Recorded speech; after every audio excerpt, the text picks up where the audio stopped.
नमस्ते दोस्तों, स्वागत है आपका सॉफ्टवेयर होप चैनल में। इस वीडियो में मैं आपको सिखाऊंगा कि कैसे आप अपने वेबसाइट को बिंग मास्टर टूल में ऐड कर सकते हैं। रोबोडॉक्स टेक्स्ट फाइल क्या होता है और इसे अपने वेबसाइट पर सही तरीके से अपलोड कैसे करते हैं। तो चलिए शुरू करते हैं। Guys, robots text file search engine जैसे बिंग या गूगल को यह बताता है कि आपके वेबसाइट के कौन से पार्ट को क्रॉल करना है और कौन से पार्ट को इग्नोर करना है।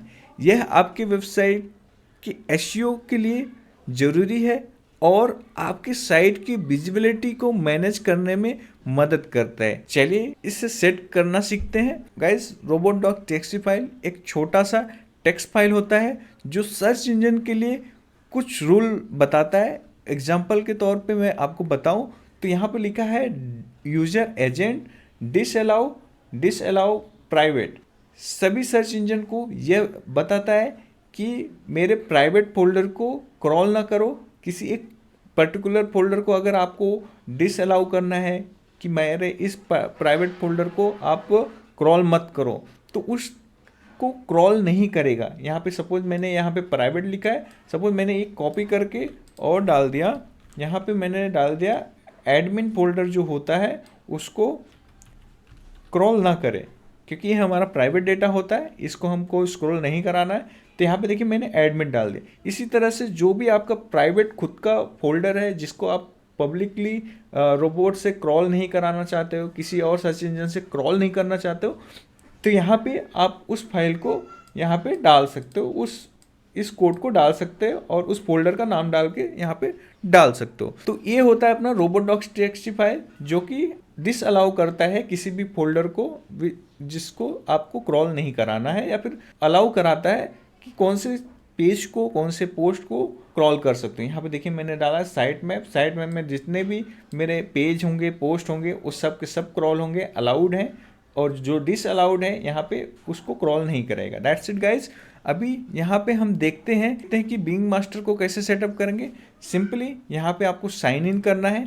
आप साइन इन करने के लिए मैं हमेशा आपको रिकमेंड करूँगा कि आपका गूगल सर्च कंसोल जिससे आपका लिंक्ड है उस अकाउंट से गूगल से लॉगिन करें। अगर आपके पास माइक्रोसॉफ्ट अकाउंट है तो आप उससे भी यूज कर सकते हैं, कोई भी प्रॉब्लम नहीं है। सो यहाँ पे मैंने अपना अलाउ कर लेता हूँ। गाइज, यहाँ पे आने के बाद आपको यहाँ पे क्लिक कर लेना है। क्लिक करने के बाद जो भी आपका वेबसाइट है, सपोज आपका वेबसाइट लिंक नहीं है, तो यहाँ पे ऐड साइट करेंगे। ऐड साइट करने के बाद देखिए यहाँ पे दो ऑप्शन मिल रहा है। यहाँ पे इसके लिए मैंने बोला था आपका गूगल सर्च कंसोल लॉगिन कर लेना है। सेम ईमेल आईडी अगर रहेगा बहुत ही अच्छा हो जाएगा। यहाँ पे इंपोर्ट करेंगे। ये कैसे इंपोर्ट और कैसे मैनुअली करते हैं, दोनों मेथड मैंने आपको बता के रखा है इस वाले वीडियो में, आप जाके देख सकते हैं। अदरवाइज मैं डिस्क्रिप्शन में लिंक दे दूंगा, आप वहाँ से जाके उसको देख सकते हो। ठीक है, ये वाला प्रोसेस मैं आपको नहीं बताता हूँ। यहाँ पे मैं इसको क्लोज कर देता हूँ, आप वहाँ से जाके देख लो क्योंकि वीडियो बहुत लंबा हो जाएगा। तो यहाँ पे अभी करना क्या है, आपने सपोज आपका वेबसाइट लॉगिन कर लिया है, यहाँ पे ऐड कर लिया है, तो उसके बाद आपको यहाँ पे आपके वेबसाइट का लिंक डालना है। जैसे कि मेरा वेबसाइट ये है, यहाँ पे robot.txt यहाँ पे टेस्ट करेंगे। अभी टेस्ट में देखिए यहाँ पे अलाउड दिखा रहा है, इसका मतलब ये है कि robot.txt फाइल ऑलरेडी एडेड है।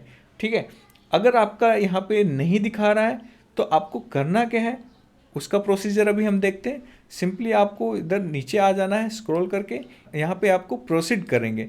प्रोसीड करने के बाद देखिए यहाँ पे robot.txt फाइल को डाउनलोड करने का ऑप्शन मिल गया, सिंपली डाउनलोड कर लेंगे। डाउनलोड करने के बाद देखिए यहाँ पे एक नंबर आ चुका है इन ब्रैकेट में 1। कभी भी आप डायरेक्टली इसको अपलोड ऐसा नहीं करना है आपको, सिंपली आपको चले जाना है आपके जो भी आपने आपका होस्टिंगर प्रोवाइडर है, जो भी होस्टिंग है, वहाँ पे फाइल मैनेजर में जाएंगे। फाइल मैनेजर में जाने के बाद यहाँ पे public.html है, इस पे क्लिक करेंगे। यहाँ पे क्लिक करने के बाद अगर आप देखेंगे तो मैंने ऑलरेडी robot.txt फाइल यहाँ पे डाल रखा है। आपको करना क्या है, यहाँ पे अपलोड करना है फाइल को। ये देखिए अपलोड ऑप्शन, फाइल, यहाँ पे ये वाला मुझे इनकरेक्ट लग रहा है तो मैं यहाँ पे इसको रीनेम करूँगा। ऑलरेडी मेरा robot.txt फाइल है, इसकी वजह से यहाँ पे इन ब्रैकेट 1 आ गया। यहाँ पे मैं इसको बंद करता हूँ, यहाँ से इसको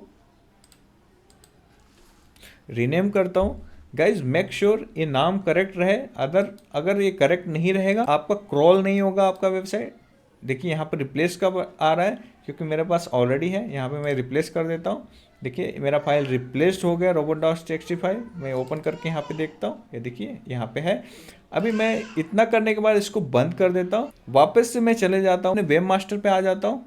यहाँ पे आने के बाद आपको करना क्या है, यहाँ पे चेक लाइव करेंगे। चेक लाइव करेंगे, देखिए तुरंत मेरा वो robots.txt फाइल ओपन हो चुका है यहाँ पे, ये देखिए। इसका मतलब आपका जो फाइल है अपलोड हो चुका है यहाँ पे। और सिंपली अभी हम क्या करते हैं, सबमिट कर देते हैं कि हमने अपना robots.txt फाइल सबमिट कर दिया। देखिए यहाँ पे ये मैसेज भी आ चुका है। दैट्स इट गाइज, इतना ही करना है। इतना ही करने के बाद आपका robots.txt फाइल पूरी तरह से अपलोड हो चुका है। 2-3 चीज़ों का ध्यान में रखना गाइज। पहला, आपका जो पहला ध्यान में ये रखना है कि आपका जो robots.txt का फाइल का नेम करेक्ट होना चाहिए। दूसरा, आप जहाँ पे अपलोड करेंगे वो पब्लिक HTML फोल्डर होना चाहिए, ठीक है। तीसरा, उसके अंदर जो भी आप कंटेंट लिखते हैं, कौन सा फोल्डर चाहिए कौन सा फोल्डर नहीं चाहिए, कि इसमें कोई भी मिस्टेक मत करना। तो यहाँ पे चेक कर लेना है कि ये सारे चीज़ें करेक्ट हो। नहीं करना था तो दोस्तों आज के लिए बस इतना ही। आपने सक्सेसफुली अपने वेबसाइट को बिंग मास्टर टूल में ऐड कर लिया है और robots.txt फाइल को अपलोड कर ली। अगर ये वीडियो आपको हेल्पफुल लगे तो प्लीज़ लाइक करें, सॉफ्टवेयर हब्स को सब्सक्राइब करें और अपने थॉट्स को या क्वेश्चन को कमेंट बॉक्स में ज़रूर लिखें। मिलते हैं अगले वीडियो में। Thank you for watching friend.